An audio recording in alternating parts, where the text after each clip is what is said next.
Peace be with you. My name is Alan Kiesler, and we are continuing to read the book Sanat Kumara. Very wonderful book, and we are reading messages now from Sanat Kumara himself. It's the first message in the book, which was channeled on the 4th of March, 2005.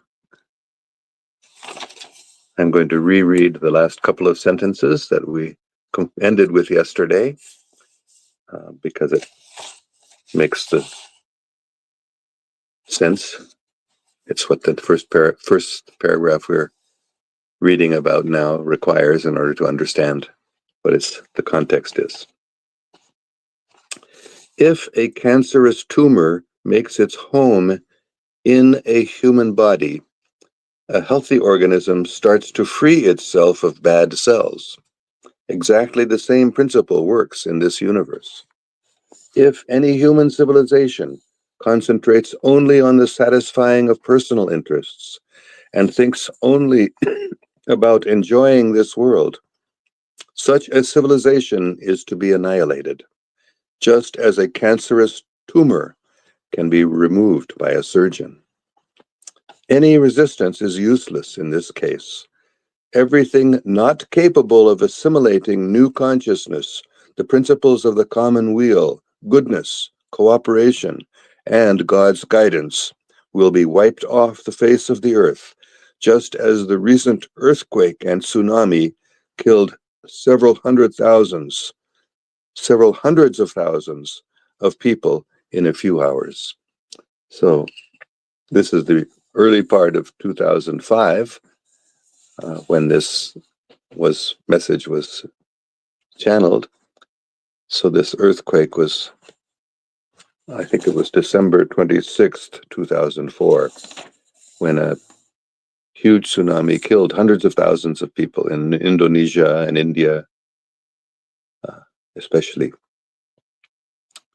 So this is an example of what can happen, how a civilization can be completely destroyed very quickly and very easily. And that's what happens to a civilization which becomes useless, meaning human life, human existence is not valued, and spiritual life. Human life means spiritual life.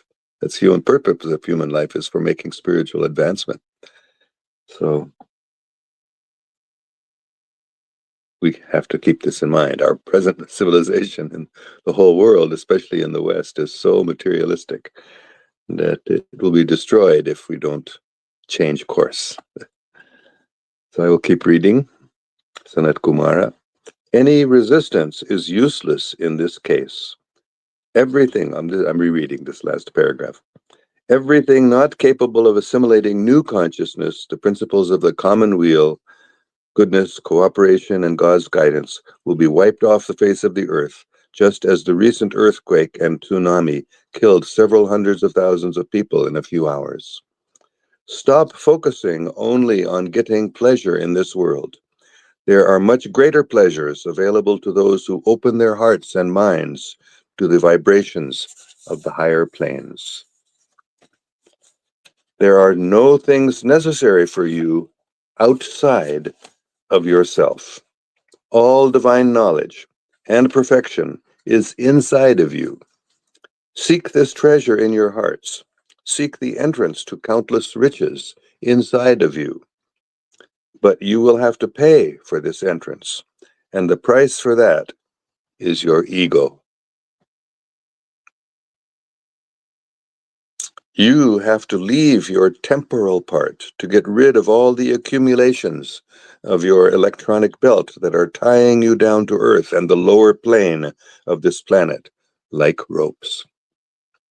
Thus, the state of melancholy experienced by many of you now is a sure sign of both your tiredness of your world's pleasures, of this world's pleasures, and of your readiness to make contact with the higher planes.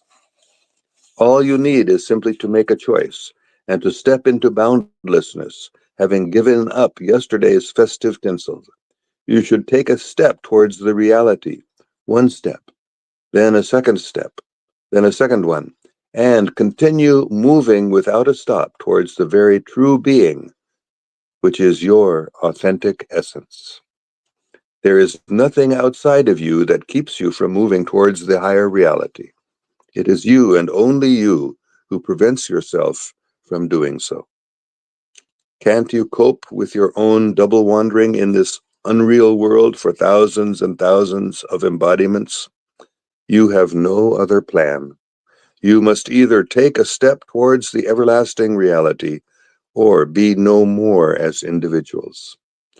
A healthy organism can get rid of cancerous cells by itself. Metaphorically speaking, all of you are in God's belly. Do you really think God will let you live in your own fashion? I say, no. He will simply free himself of everything not matching his will and his law. Think over the words I have told you.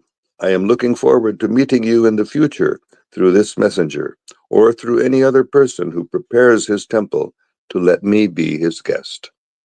I am Sanat Kumara. Om. Strong words, but we must take them seriously. Materialistic people are missing the purpose of human life. So if people are not achieving their purpose, then why should they be still existing? Just like a cancerous cell in the body is not serving any good purpose in the body, so it is removed. Similarly, if somebody's only think about his or her personal interests and trying to enjoy this world, they can be removed. Just like a cancerous tumor removed by a surgeon.